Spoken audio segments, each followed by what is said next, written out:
Welcome back to What Arty Noobs with General Disturbance.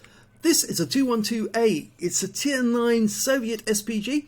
It's located on the south spawn of Murovanka, and it's under the command of General Disturbance. Yes, it's one of my replays again. Yes, you just saw me in my American account, my NA account, on Mountain Pass. Now I'm on Murovanka. Well, this Arty has got the 203mm howitzer. And you can see that because it's a short barrel. Does 1050 alpha, penetrates 52mm of armour, and it's got a burst radius of 11 meters. Now, it's also got a fairly good reload time of about 33 seconds. And if you've got vents and vent purging, as well as brothers in arms and premium consumables, and I'm using that as well as a rammer, yes, you can reduce the firing time quite considerably. But because I'm not using mods on this client, you can't actually see all the detail that you would normally see during one of my replays. However, there's plenty of enemy to shoot at, and a Wizzy 132 came into sight. I fired a round in, and accidentally, when I pressed the button, it took me out of aim view, which I don't normally do, and I need help. Do apologise that I didn't give you the full view of what actually happened there. Normally I give a warning to players if they don't let us see what happens to the shell, that we won't do their replays. But of course I can't give that sort of warning to myself, but I do apologise because I know you like to see what actually happens to the shell when I fire them. Rounds out on the list. Direct hit on his rear, 446. Requesting support. I'm getting a request to platoon.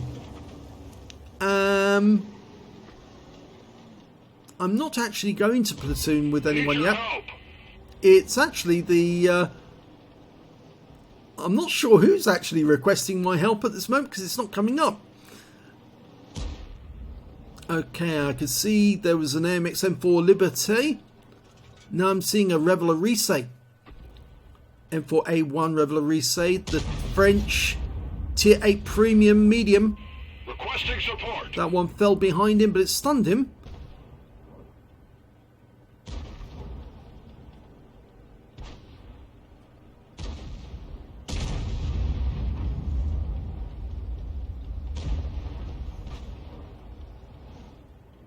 Okay, down the centre line we can see a mouse has managed to get in there.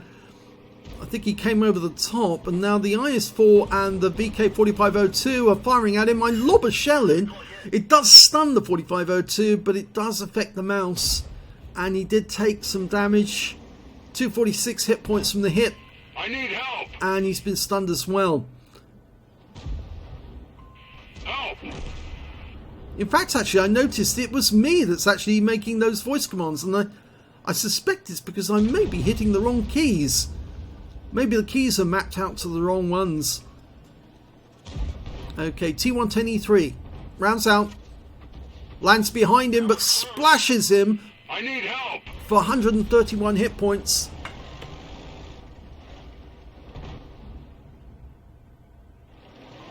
Requesting support. I hope I'm not annoying my teammates by making these statements. I'm pretty sure it's a wrongly mapped key that's actually causing this. Type 5 heavy. Almost loaded. Rounds out. Direct hit. 324. Help. Yeah, it just keeps coming up. Now, I'm not sure that it is me now, because although I'm pressing the keys Support my position on the target, I wouldn't keep pressing them repeatedly like that during the game, so I suspect something is wrong with the key mapping. Rounds out the Type 5. Direct hit again. 215. requesting support.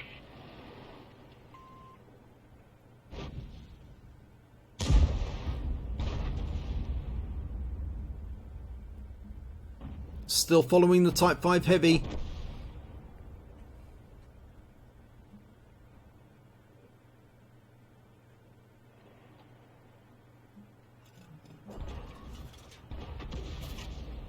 Another hit directly on his engine bay. 399. The E100 comes around the corner to try and kill him. Support my position. But pulls back because he gets stunned by the enemy Arty. In fact, they both get stunned. The defenders was stunned as well. Need your help. Going after that Type 5.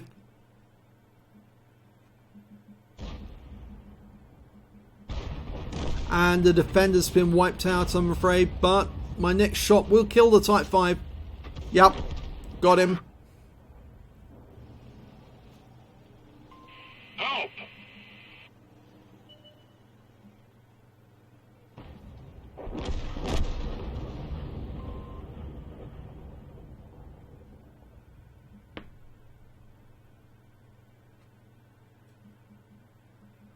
Okay, we've got a Scorpion there. That's the unbranded one.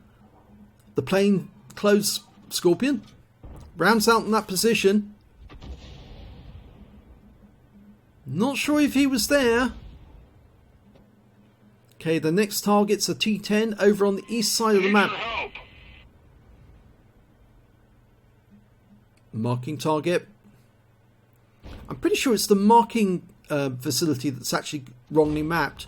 I'm pressing the T key to actually mark these targets, and for some reason it's actually coming up with the voice commands. M53, M55 was spotted. He's been wiped out. I'm now looking for the Lurver and the Scorpion. Nobody there to spot them. But we just lost our E100 to their Lurver, so he obviously was able to see the E100, the just short of their cap area. We're one tank down on the enemy at the moment, but that's no drawback at this stage of the battle. It could easily change. Unfortunately, there's no mods to tell me the difference in the hit points between the teams. Again, that's another mod which I use, which helps me know if we're keeping par with the enemy.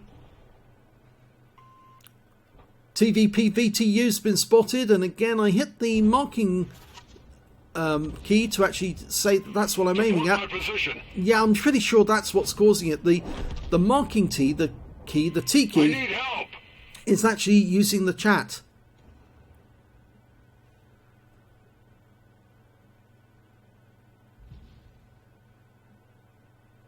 It does sometimes redirect the keys. I'll have to check and make sure that the keys are mapped correctly next time I play.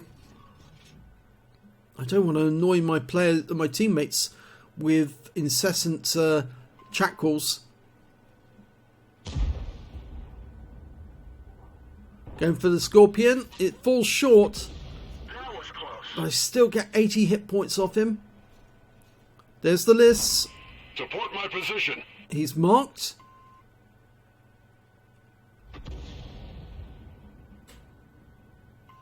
Requesting support.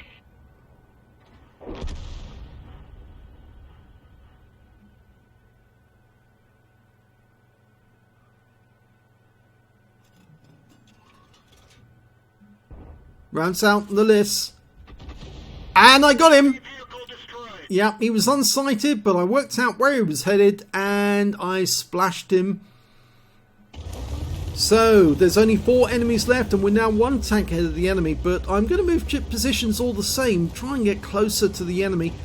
As you've probably seen many times before, if I'm in battle, I will try during the end of a game sometimes to move closer to the enemy to make sure that I can get a quicker, faster shot on them to end the game quicker by killing them all.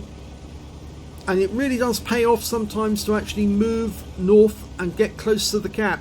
But there's another reason to move in this game, and that's because that Progetto over on the east side of the map hasn't been seen for some time. We don't know where he is. And there is a T-95. That's the Doom Turtle. And he's sitting in that bush. And I saw a tree go down in the distance behind him. My shell goes in. Okay, the Lurver's been spotted. He was sat further to the north on the west side. Support my position. Aiming for him.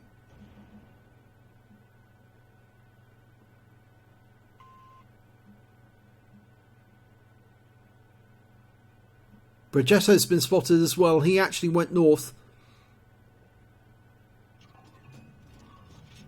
Rounds out the Lurver.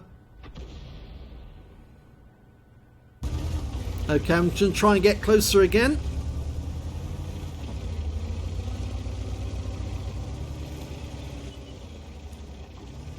Okay, it's very close to the IS-4 now. 2/3 of the way through the loading.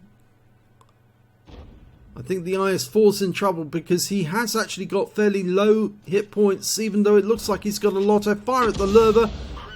Get a big hit, and the Lurva is taken out of the game, but the IS-4 was stunned. That means they've killed the Progettos, so that means now that the last enemy is the Doom Turtle, the T-95. Our T-28 prototypes moving up from the south. I'm moving up on the west side. The IS-4 is still where he was before. SU-130PM moving onto the west side as well. If the T-28 prototype can spot the T-95 for us, then we can lob shells at him from a distance.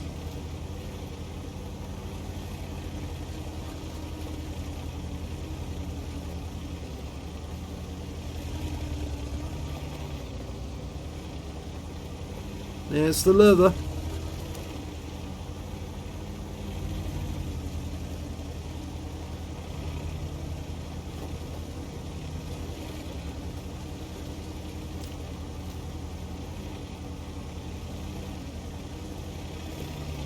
Okay, don't really want to get too much closer than this because otherwise the T-95 might find where I am located.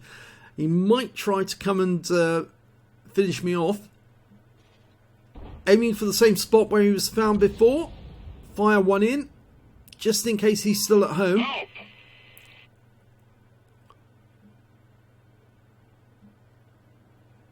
There's possibilities in the other bush now. I think he's still at home because otherwise he would have been seen by the others.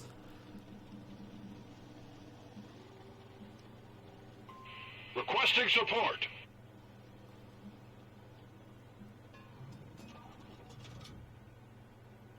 There he is. He was at home. Rounds out. Right into his side. 258 hit points of actual damage. He's picking up loads of assists. I tracked him. And he's taken out the game by the IS-4. So it is a win. And I think the SU-130PM was a little bit annoyed that he didn't get the kill because he was after a Top Gun. It would have been nice. Let's have a look at the end of battle stats and we'll see how well we fared on this one. Well, we can see that it was an Ace Tanker for general disturbance in the 212A. In fact, it was my first Ace Tanker in this vehicle. I've never had an Ace Tanker in the 212A on this account before, but this was the first one. Managed to get enough damage to meet the requirements. I also got a Bruiser medal for getting at least 5 critical hits. I got 12, and I got a Confederate for hitting more of the enemy than anyone else on my team. At least 6 tanks subsequently taken out by other teammates. And my win rate for the battle was 4,109, which is Super Unicum standard. So let's have a look at team score. Well, there you go. I managed to get the third highest damage on the team, which is the third highest damage overall, because the next highest scorer was the Progetto 65 with 3,351. The high scorer was the SU-130PM, the guy who got 5 kills, 1/3 of the enemy team, 3,730 for him. 5 kills. He narrowly missed out on getting that Top Gun. I think he was a little disappointed about that. He also did not get the high caliber, which tends to make me think that either he did team damage at some point during the game, or there was another reason why he didn't. He was disqualified from getting it. I'm pretty sure I would have been disqualified because I did fire some rounds in which did stun my teammates at the same time. So even if I'd actually done the most damage, I don't think I would have got the high caliber medal. The M40, M43 also got a Confederate in that game because he also hit a large number of enemy, the same number as I did, without getting, or with the appropriate difference of 6 enemy tanks that were subsequently taken out. Let's have a look at the number of kills. We can see that, yes, it's the S130PM got 5 kills, Progetto got 4, IS-4 got 2, so did I, and so did the E100, as well as the Type 5 Heavy. And, if we look at base XP, we can see it's the SU-130PM again with 1,268 base, 1,139 for me, and 1109 for the M40, M43, and we were the only 3 players who managed to get over 1000 base. The IS4 finishing just a little way behind us with 968. I fired 18 rounds in that game, got 7 direct hits, no penetration, 19 splash. Damage of 3,418 hit points, all of it at more than 300 meters. I damaged 8 of the enemy, killed 2, and there's a 6 difference there. That's why I got the Confederate, and I suspect that the M40, M43 also had a 6 difference. And 465 hit points of damage assistance and 2,608 hit points of stun assist of 15 stuns. And I think that's what actually earned me the Ace Tanker, the combination of the actual damage and stun assist damage on this occasion. On a premium count, I earned 60,540 credits, got 30,270 from personal reserves, total of 90,810, and after ammunition resupply, still took away a profit of 56,430 credits. I received 1,708 XP, times 2 for the first victory, same again from personal reserves, and took away 5,125 experience points altogether. So a nice little first Ace Tanker in the 212A. Really must check my mapping controls. I know that some of these latest clients have actually thrown up the mapping. They've actually distorted it, and I've had to go in quite a few times and reset exactly where each key should be in order to make sure that I am sending the right messages. And I'm pretty sure that the T key actually was disconnected where it should have been and was actually on the help key instead, and so therefore every time I press T to denote my new target, I was actually sending a chat message at the same time. So yes, do make sure that you have got your keys mapped out, otherwise you might be disturbing your teammates with incessant messages of requests for help or something else when you don't actually mean to do that. If you enjoyed that replay, please give this video a like and do subscribe to our channel please, and thanks for watching.